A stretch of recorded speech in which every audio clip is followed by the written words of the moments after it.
Good afternoon, everyone. Since we are done from our previous discussion about materials for developing speaking skills, today we will discuss about materials for developing listening skills. For our intended learning outcome at the end of this lesson, you are expected to achieve these following competencies. First is to identify and explain the different types and importance of listening skills and language learning. Second, appreciate the significance of developing effective listening habits in enhancing communication and understanding. And lastly, of course, you will be able to demonstrate appropriate listening strategies through engaging in selective, intensive, and interactive listening activity. So, as a language teacher, it is important for us to know what are the appropriate materials and how to develop materials in terms of developing and improving the listening skills of our student. Okay, so moving forward, we have here the introduction. So it's stated here that listening as a receptive skill is considered the oral skill, which is the primary ability developed in first language acquisition. However, until recently, listening was ignored in the second language context. Moreover, according to Noonan 2002, adds that EFL students spend a lot of class time for listening, but it is the most unnoticed of the four skills in EFL context. So EFL stand for English as a foreign language. So according to this statement, this means that listening, of course, listening is a receptive skills that is central to first language acquisition, because we listen first before we acquire the language or the sound or a particular phonological elements, okay, but often overlooked in the second language or in an English as a foreign language teaching. So despite this problem, students spending significant class time on it without much focus. So why it was being overlooked? So the reason, since in EFL context, listening receives less attention than speaking, reading, or writing, because it's seen as passive or automatically acquired, so leading to fewer tailored activities and assessment. So the teacher can prioritize productive skills, yet the real communication demands strong listening to process the input effectively. Okay, that's the importance of listening, and of course as a receptive skill. Okay, so what are the example of this? For example, in an obstacle course. So you set up a simple classroom obstacle course with chairs, desks, and tape on the floor. So you through this, you can also give verbal direction one step at a time to your student. Like you can say to them, walk forward 3 steps, turn left, and duck under the table. So, and then your students, while they are navigating the blindfolded or eyes closed, so this can build a gist and detailed listening. Okay, it enables them to improve and enhance their or develop their listening skills. Okay. So, the benefits of this, of course, pre-listening tasks like vocabulary prediction, activate prior knowledge, making the audio accessible even if it is challenging in a challenging context. Okay, so pair checking answers fosters confidence, turning unnoticed practice into engaging skill building. Okay, so traditionally speaking, speaking was emphasized more than listening. Okay, however, with the emergence of comprehension approach and natural approach, there's more attention paid to listening. So remember these two approaches, the comprehension and natural approach, which are these approaches put their emphasis on oral perception than production. Okay, in this way, listening acquired its deserved significance. Okay, moving forward, according to Krashen 1985, stresses that importance of comprehensible input before language production. This view bolds the role of listening in second and foreign language situations. So, additionally, Nord 1980 also claims that some people believe that language learning is not just learning to speak, but of course it is learning to build a mental map of meaning. Okay, cognitive maps. So you have to build through listening, but not only focusing on speaking. Okay, so meaning that according to Krashen, he argues that learning acquire language subconsciously through comprehensible input. So there's a spoken and written language that can be slightly above their current level, which is the what we called I+1 or the input hypothesis. So before they can produce it fluently, making listening essential for building subconscious knowledge without force to speaking. Okay? So this input must be understandable via context, gestures, or visuals, allowing the brain to absorb patterns naturally. So there is it is much like children learn their first language from hearing it from their parents, from their environment, okay, peers, and so on and so forth.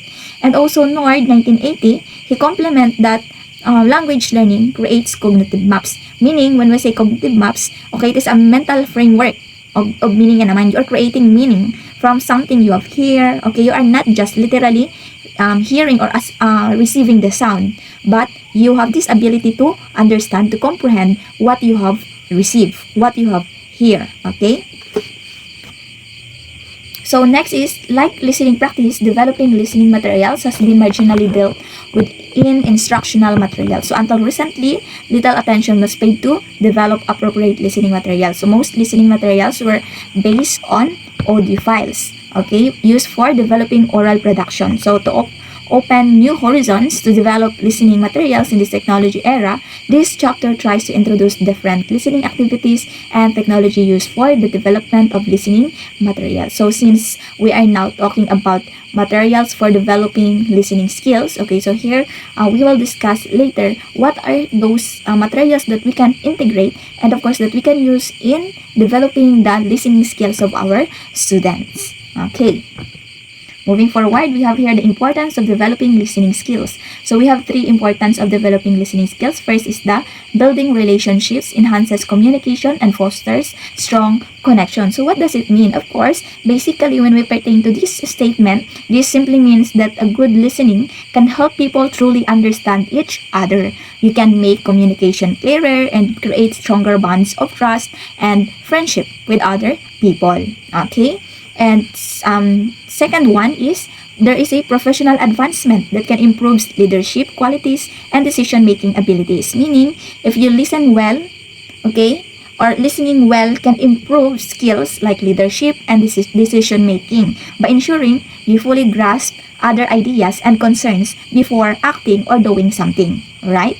Okay. So moving forward, we also have personal growth leads to enhanced empathy and understanding to diverse perspectives. So this one means that listening deeply encourage empathy because it helps you appreciate different viewpoints, okay, making you more open-minded and understanding in daily life. All right, so that's the importance of listening. So I believe that there are also other things that can we also impart from this aside from these three importance of listening in developing listening skills. Okay, so but these three were the major one. Moving forward, we also have types of listening practice. Okay, so here in listening, of course, we have different types.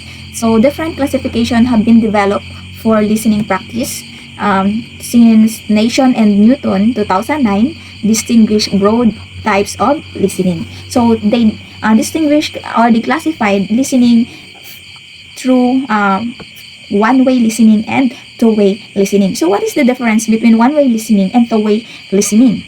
Okay, I believe that you already have the prior knowledge and we also discussed this in our previous lessons and to other courses as well. So, of course, when we pertain to a one-way listening, so this is a transactional listening which involves receiving information in one direction without responses. Okay, so this listening can be include lecture, okay, traditional lecture and radio broadcast, okay, or recorded announcement to grasp facts, gist, or details. So it builds comprehension skills through focused input, common and traditional material like audio monologue. So that's one-way listening, meaning there is no exchange conversation or exchange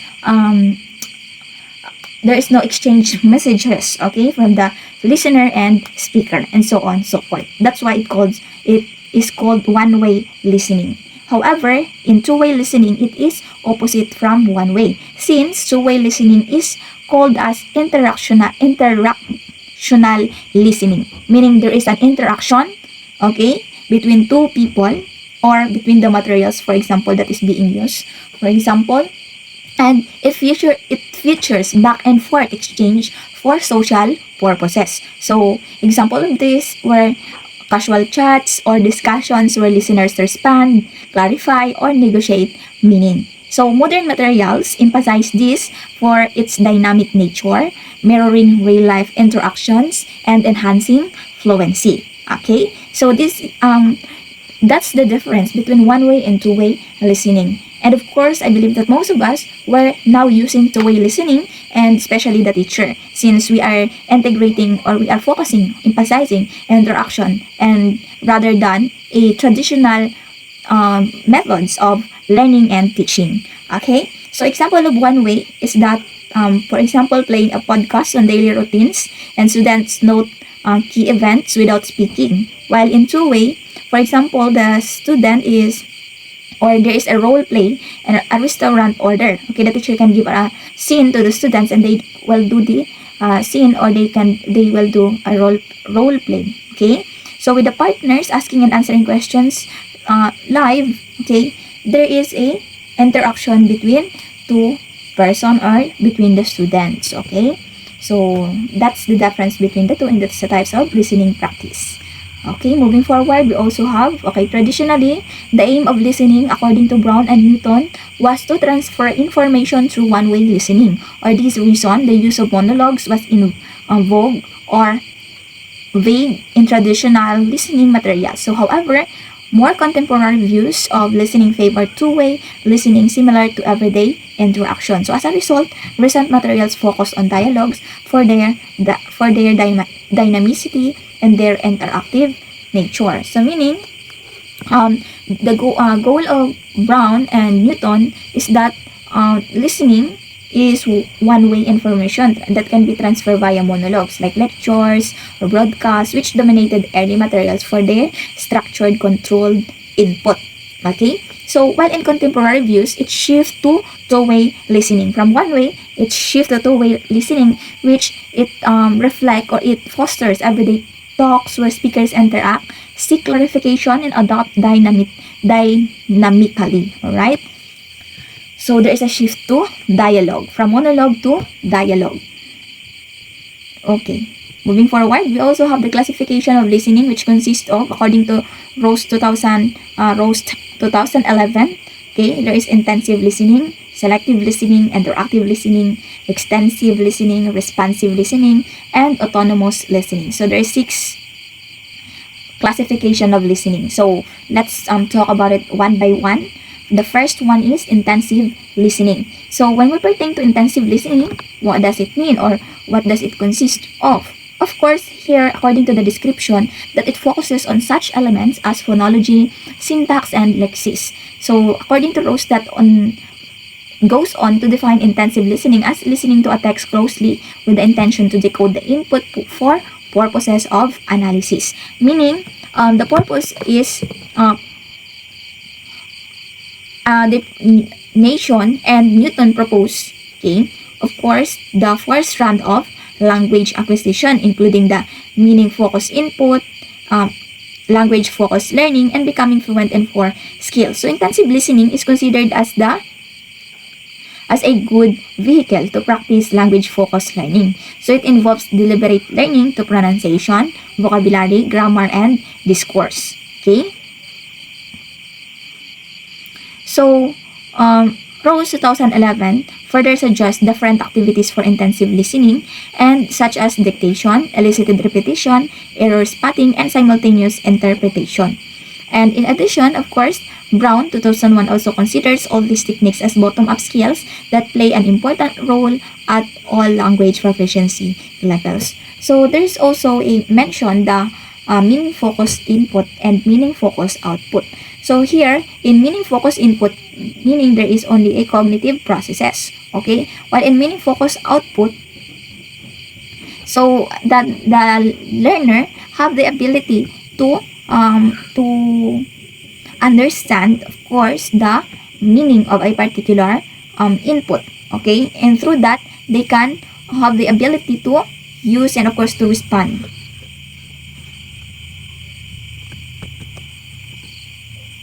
Okay, so moving forward, we also have the second one is selective listening. So the selective listening, as Brown asserts, it refers to scanning the audio materials from the word itself, selective, meaning you are selecting, okay, or gathering certain information that is the most essential or important from the listening materials that you have here, okay, or listen to. Okay, so it defines as listening with a planned purpose in mind, focusing attention only on what is relevant and ignoring the rest. Okay? So to develop selective listening skills, Brown recommends learners practice listening for details such as people's names, dates, what else? Certain facts and events, okay, and the main ideas and conclusions. Okay? Meaning, you do not read the, or rather, you do not listen or grasp all of the information, but rather you are just only focusing to what is important. Okay? Okay. Additionally, Morley 1972 states that, okay, or he described selective listening as a prerequisite, okay, or sine qua non, or meaning for handling longer or more complex listening tasks that learners encounter in academic settings, okay, like lectures or discussions. And of course, it is also supported by Brown 2001 that he differentiated from intensive listening by noting that selective listening uses longer discourse such as speeches, media broadcasts, stories, and anecdotes, requiring learners to scan for specific details amid extended input. Okay, so for example, there is you will play an audio file for 5 minutes. For example, it's a news broadcast. So you can instruct your students to note only events, dates, and locations. Okay? And they have to ignore other details to practice filtering in realistic, filtering those unimportant and of course those important details. So to avoid more complex and lengthy, okay, audio listening. So this builds efficiency for academic or real-world scenarios. Okay, so now moving forward, we also have the third one is the interactive listening. So in the interactive listening, this refers to a conversational interactions between listeners and speakers. Okay, so there is an interaction between listener and speaker, or there is a conversational exchange where the listener receive a message and give feedback to the speaker, where it fosters mutual understanding through collaborative dialogue. So Rose 2011 highlights that it drives comprehensible output and negotiation as well of meaning. So enhancing learner interaction. Okay, so for example, collaborative tasks are essential as they require negotiation and clarification to reach a shared goals. Okay, they can improve conversational flow. So additionally, Lynch 1996, okay, notes that communicative tasks build skills like turn-taking, regulation, and using clarification or confirmation checks for feedback. So for example, you will pair your students to discuss and plan a weekend trip.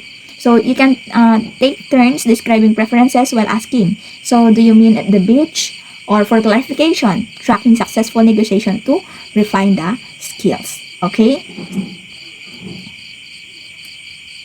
Next one is the extensive listening. So, extensive listening is or aims to develop global understanding of spoken language. It is according to Brown 2001.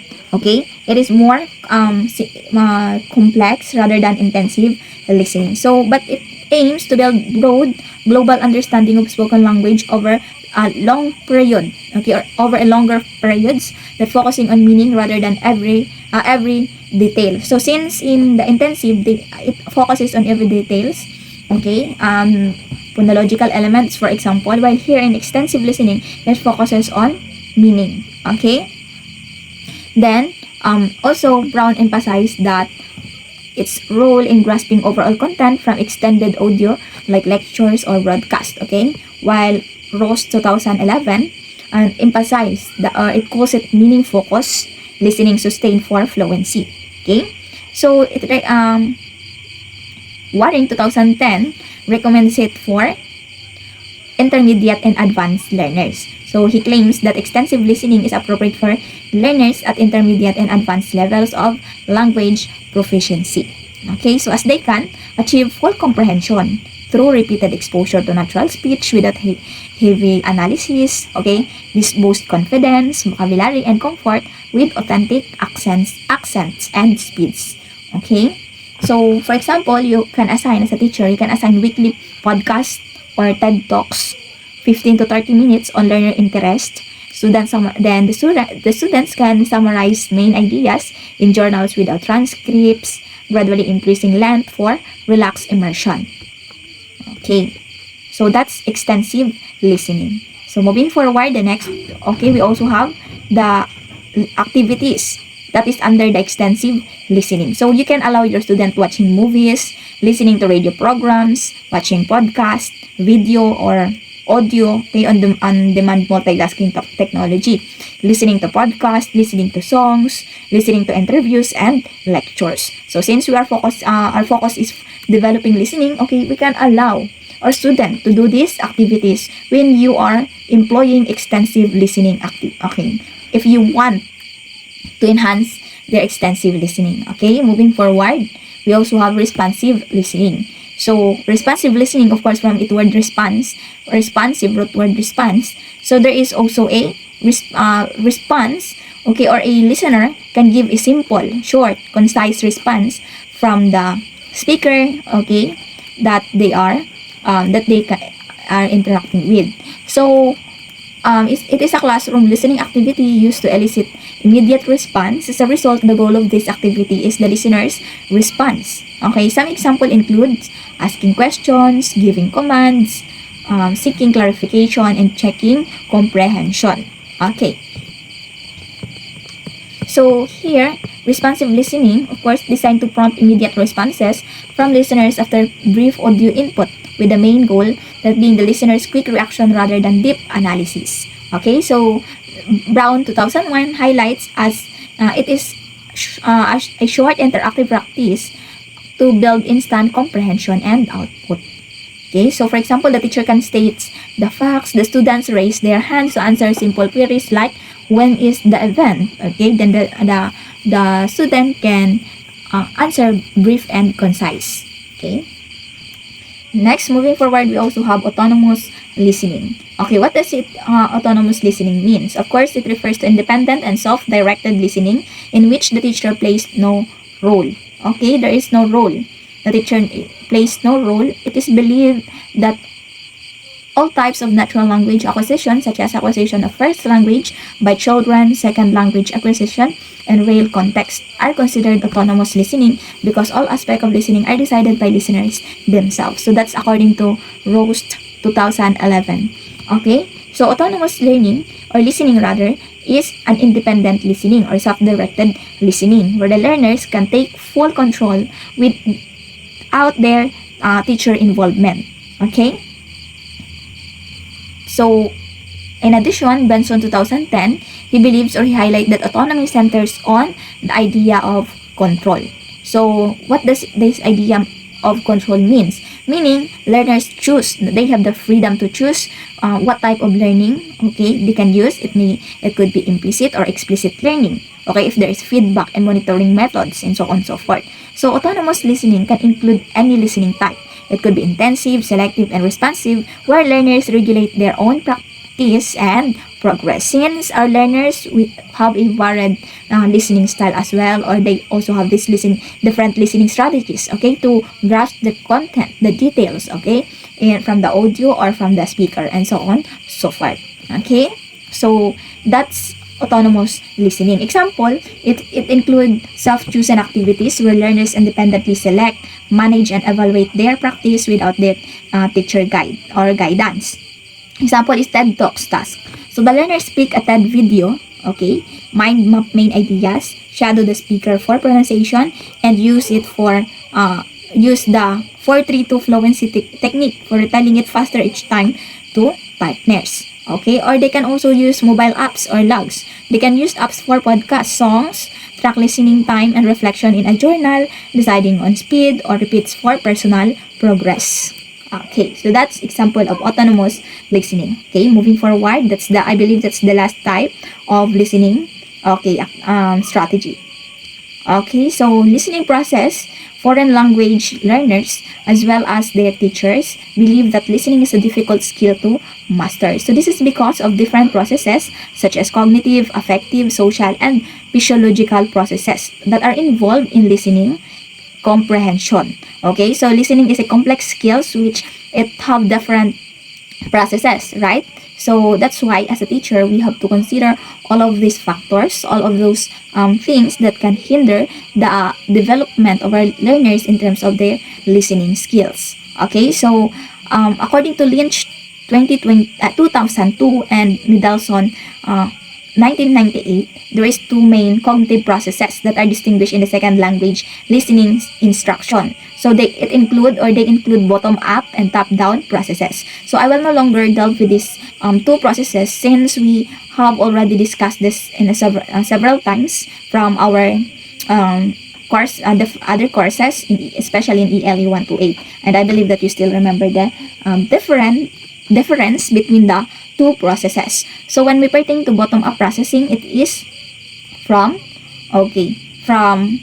used to combine increasingly larger units of meaning. It proceeds from phoneme levels, meaning you are from specific to general.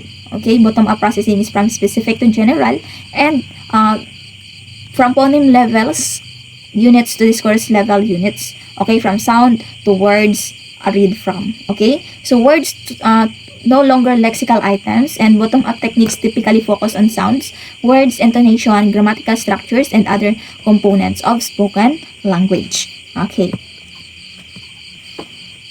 So, for example, in bottom-up processing, the learner can decode the audio from smaller units upward, recognizing the sounds, the words, okay, parsing syntax, for example, that is part of bottom-up processing, then building a meaning. So, for example, you hear, the cat sat on the mat. Then the learners identify the word cat.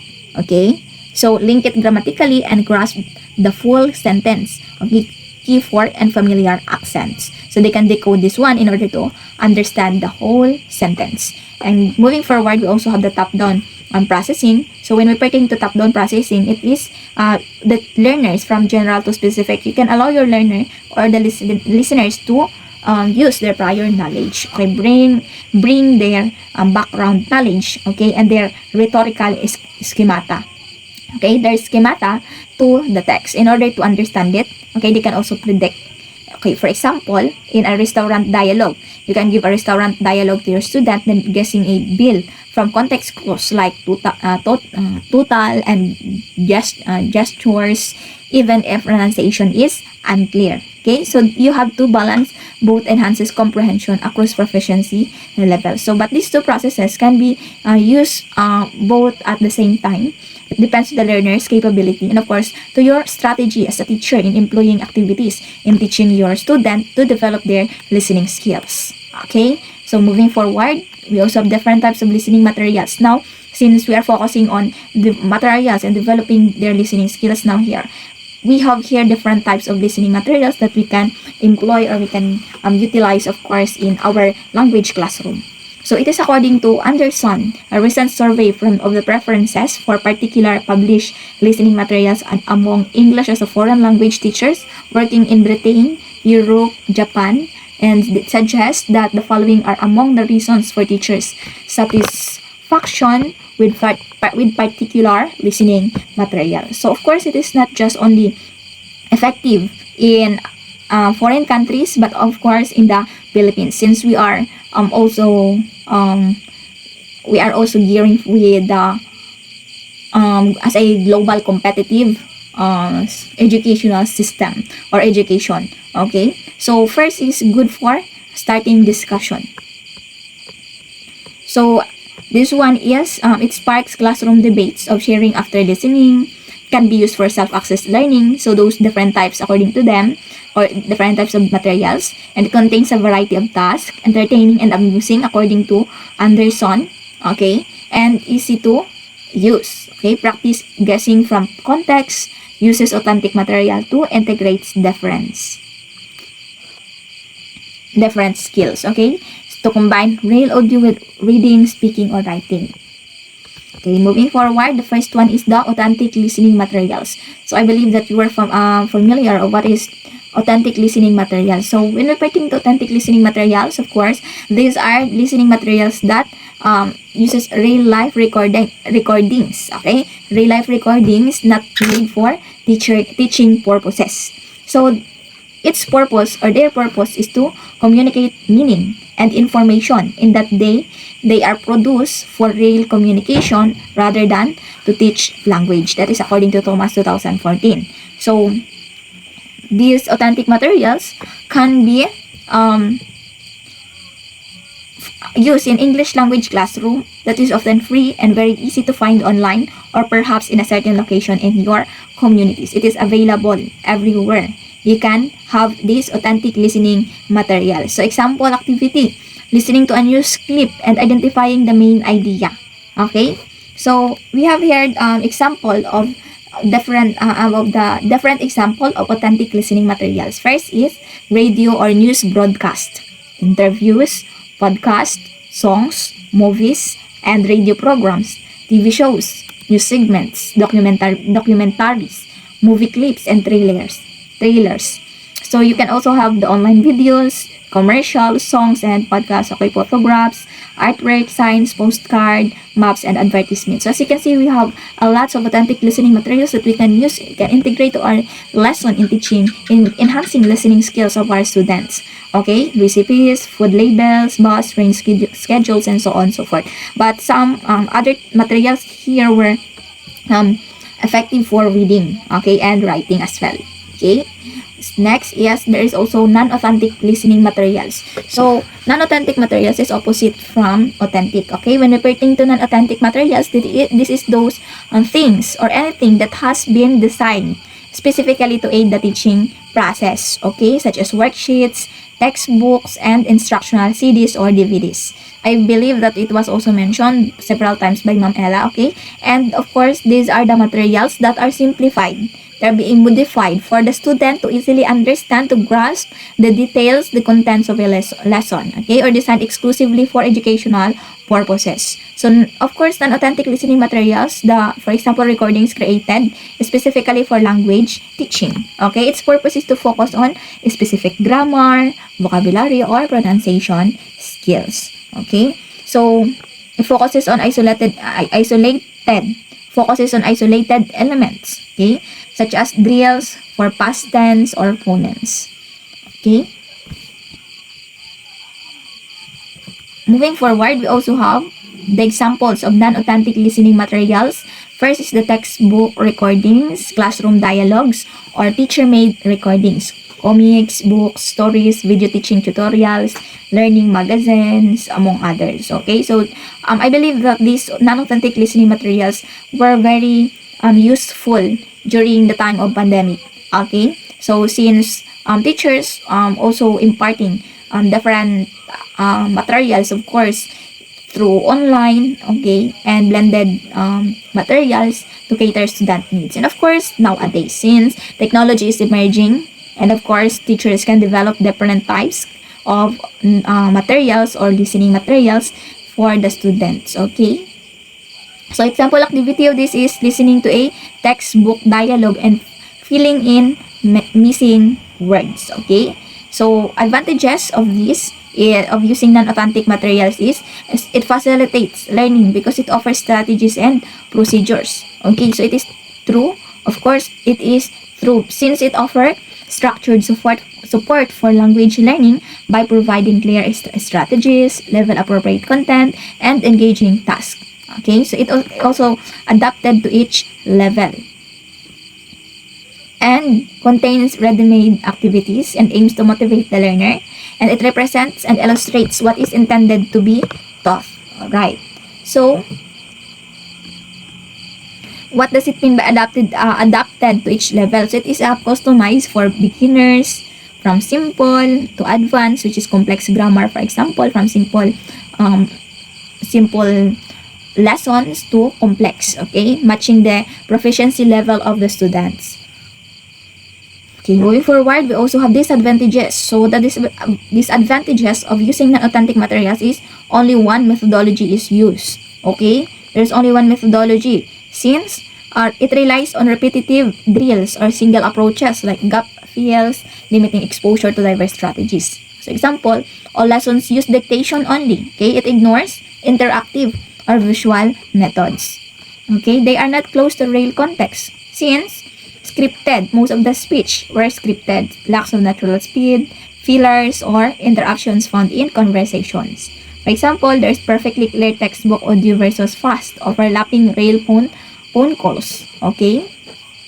Then, sometimes the material is not in accordance with the country's culture. Okay? So, for example, the brochures. Okay? So, there's international brochures being released. Okay, which is sometimes not aligned to the culture. It is not culture sensitive. Okay, so that's why it is a weakness of the non-authentic materials or listening materials. Vocabulary out of use in everyday life. Okay, so meaning there is dense words that we use. Okay, but however, it is not a practical. It is not practical for the students. Okay. Next, moving forward, the third one is visual audio listening material. So, from the word itself, visual audio, meaning there is a blended, okay, a blend or combination of visual and audio listening, okay, material. So that they are being combined.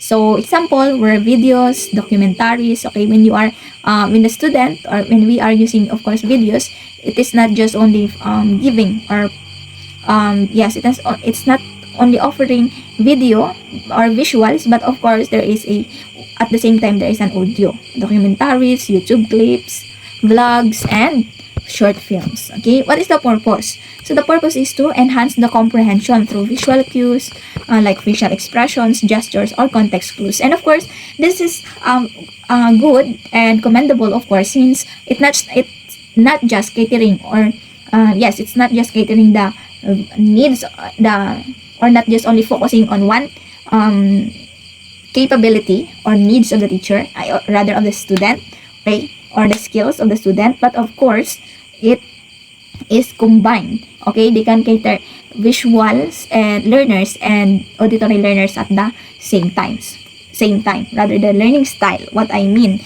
okay, it can cater the learning style of the student, which is the visual and auditory, okay, learning style of the students. Okay, so example, we're watching a short video and summarizing what happened. So this is something that we can integrate and use in our teaching, in the language teaching, okay, in terms of developing listening.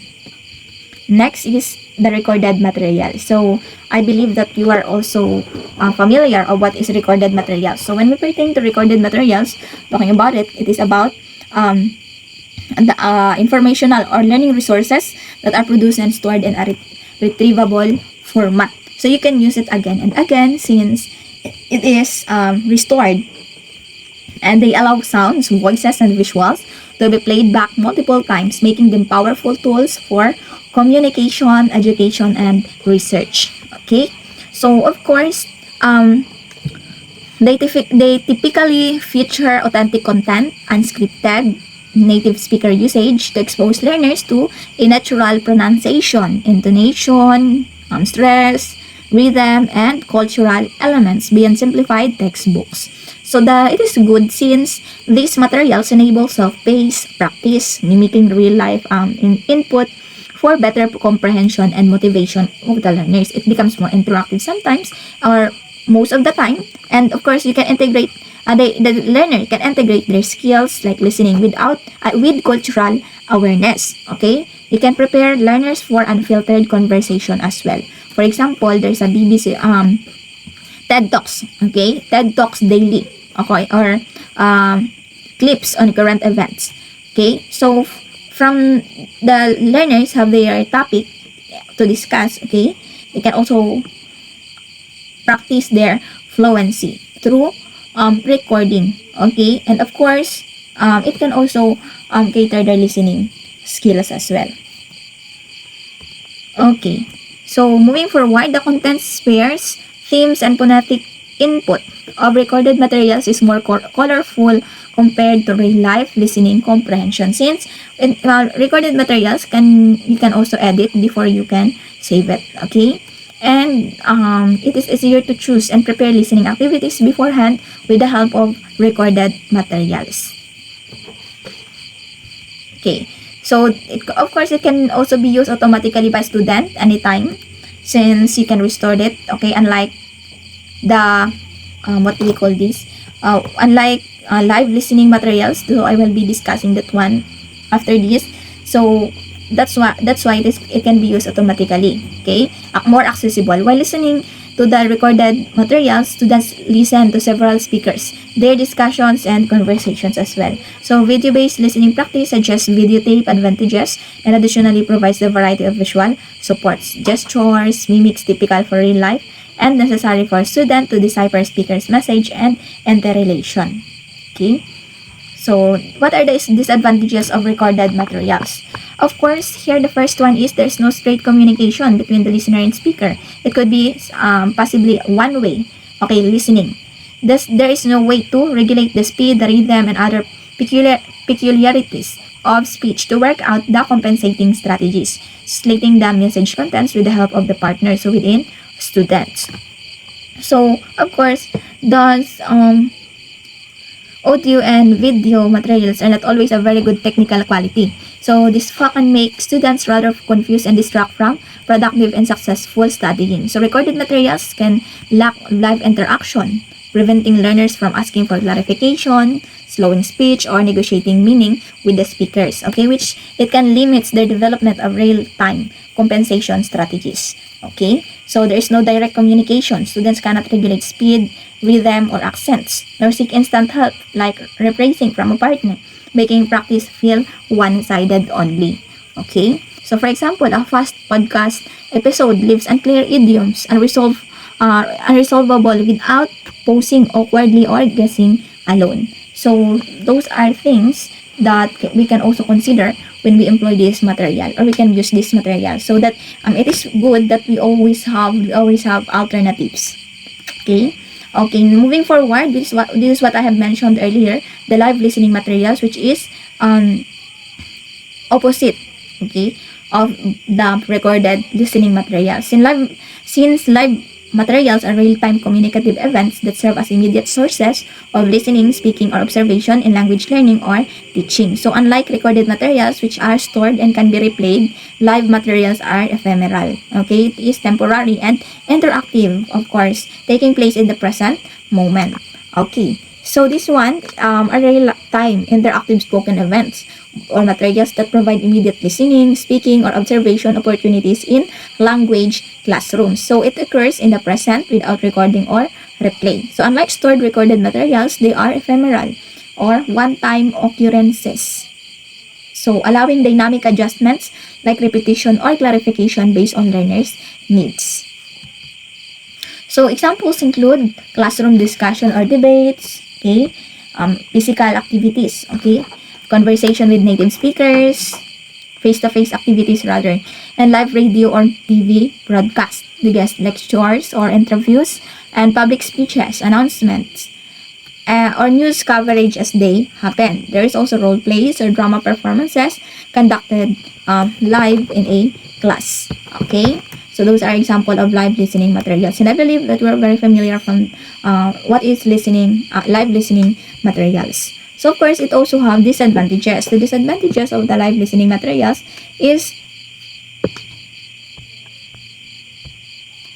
okay, situations cannot be exactly identical occurrence. So to the contrary, from recorded materials, small segments cannot be repeated, or speech production cannot be stopped artificially. So incomplete utterance or speaker, especially when students listen to each other. So meaning those live listening lacks repeatability and control. So as events occur once without the ability to pause, rewind, or replay segments with like recorded materials. Of course, non-identical occurrences, each live sessions varies unpredictably in content, in speed, or clarity that can prevent consistent practice on the same materials. So for example, a guest speaker's anecdote changes slightly each retelling. So it can confuse the learners that they have to that they need exact repetition, of course. Okay, and there's no artificial stopping or repeating, since small phrases cannot be isolated or slowed, and then hindering focus on the difficult parts. Next is another disadvantage is the choice of listening input. Okay, so it can also affect the language acceptability of the speaker. Okay, how they acquire the language by the listener rather, and the speakers may use inappropriate slang, idioms, or errors that is not suitable to or for the learner's level. Next, the ability of determination. Here, difficulty posing or directing the speaker precisely for clarification. And of course, there's reaction of the speaker as well. The reaction of the speaker can also, the speakers may not employ helpful body language, reducing comprehension cues. Okay, so it could become monotone lecturer without gestures, leaves abstract concepts unclear for the listeners. Okay, next is, okay, we are done with the types of listening materials. Next, we have tools for developing students' listening skills. So since now we are in 21st century, in the 21st century context, of course, we can use different online tools that can be that can help learners to develop their listening skills. Okay, since for many students, improving their listening skills is the hardest of the four skills to master. Unlike reading, listening happens in real time, and it can be hard to control the speed of the information coming at them. So they may also have to deal with a range of unfamiliar accents, noise, interference from background environment, and the pressure to respond to the person they are listening to. Okay, traditionally, listening skills have been developed in the classroom by the teacher using audio files and graded listening activities. So the audio file is usually played by the teacher, and the students work through the activities in lockstep together. So although this model may be easy to manage for the teacher, it doesn't allow much differentiation for the students or give them much choice or autonomy regarding what they listen to or how many times they listen. Okay. So it is important for us as a language teacher to always to have a good appropriate management of the materials that we are using or employing in our teaching. So this, however, is an area of language learning where digital technology and mobile devices can have a significant impact. So there are now a great many websites and apps that students can use to develop their listening skills independently, and which teachers can use to create interesting learning and support materials for their students. So what I have mentioned earlier, that here we have different types of listening materials, okay, that we can also navigate online, that we can develop, that can effectively help our students' listening skills. Okay, the first one is the lyric training. So this is an app that has been long favorite of the many, as it combines listening to songs with learning while you are learning a language. So the student can choose songs in a variety of languages, then watch the video of the song, then they can try to construct or reconstruct the lyrics after watching or playing the video of the song. So the student can choose the level of difficulty by selecting either to reconstruct the whole of the lyrics or just have a few parts of the words taken out, okay, or a few parts of the song lyrics. So the app is gamified. So as they listen to the song, the music stops at the end of each line, and they then have a time limit to fill in the missing words. So it is a very good app when you are trying, especially your student, if you want your student to enhance their listening skills, their comprehension as well, okay, or their capability to recall and remember what they have heard or acquire, okay, and so on and so forth. So that's the purpose of this lyrics training. It can also be downloaded. You can also download this in Google stores or app stores as well, okay. And next is the Listen Notes. So Listen Notes, it is a podcast. It's a podcast search engine, which a huge collection of podcasts on a wide range of topics. So this is a great source of listening materials for students, and of course it can be easily downloaded onto mobile devices, okay, for replay at any convenient moment. So Listen Notes can help teachers or students to find listening materials that fit their interests. So if they log in this app, Okay, student can start to curate collections of different podcast episodes that they like and keep working on their listening skills while they are listening to them whenever it is convenient. Okay, so but what you have to take note that it also requires internet connection. And another one is TeachVid. What is this TeachVid? Of course, it is another app that combines listening with watching videos. Okay, use video from YouTube and builds a range of different activities around them. Okay, they can do text construction, translation, multiple choice, jumbled sentences, and many more. So it is not just helping to enhance their listening skills, but of course their knowledge in structures, grammar, and vocabulary. Okay, so of course it can also allow for the teacher to create activities and videos and then classroom. Okay, it is just like a Google Classroom. It can also allow for the teacher to use to create classroom so that you can share assignment with your students. Okay, and you can also track the results of their performance and progress. Okay, moving forward, we also have the read aloud. So read aloud, yes, I believe that you are familiar. So it is a reader, text reader or text to speech voice reader that can be plugged into the Google Chrome or Firefox browser. So adding the plugin takes a couple of seconds. Okay, sometimes it takes a couple of time. And once added, students can go to any web page and simply click on an icon on the toolbar of the browser. So basically, this read aloud app can allow the learner to listen on how to pronounce or how to read a particular text as well. Okay, so of course this can help the learner to acquire different vocabulary as well. Okay, next is so the app will then open and read the text of the page to them. As it reads, it highlights the text so students can see the words as they hear them. So it's also possible to pause and rewind if they feel they have missed something. So the quality of the voice isn't perfect. That's why sometimes it have a main problem in intonation.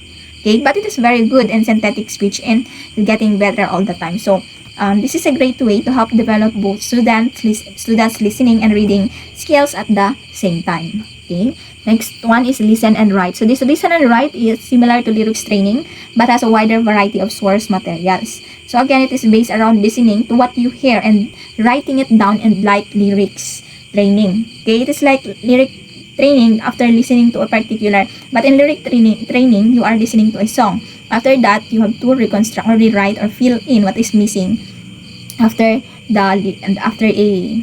each part of the song lyric. So you can select the level of challenge by deciding how many of the words of the script you need to type. So that's listen and write. So of course it enable you to enhance the learner's bottom up strategy and top down strategy in listening and language processing or processing and input.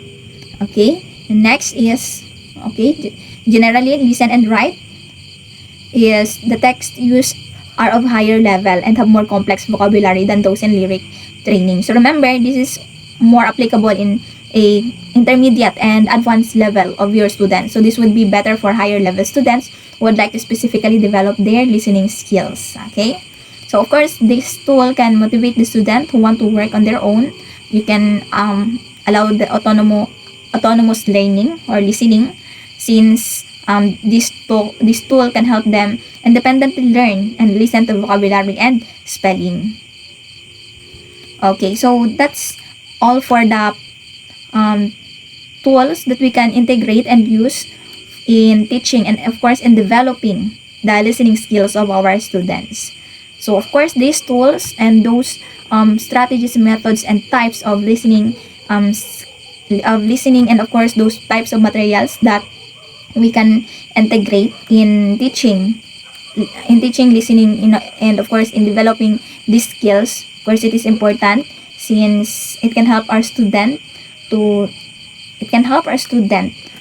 easily understand and of course to engage in a particular task. Can motivate them.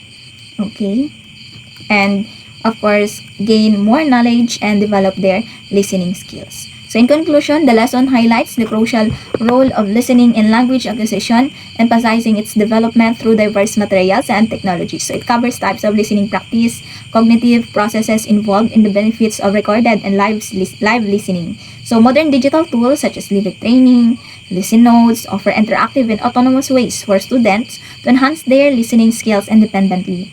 Of course, overall, fostering effective listening skills requires a blend of carefully designed materials, practical activities, and technology integration to meet varying learner needs. Okay, so this is the end of my discussion, and I hope that you have learned something, and of course, in what are the materials that we can use in developing listening skills. So that's all. Thank you for listening.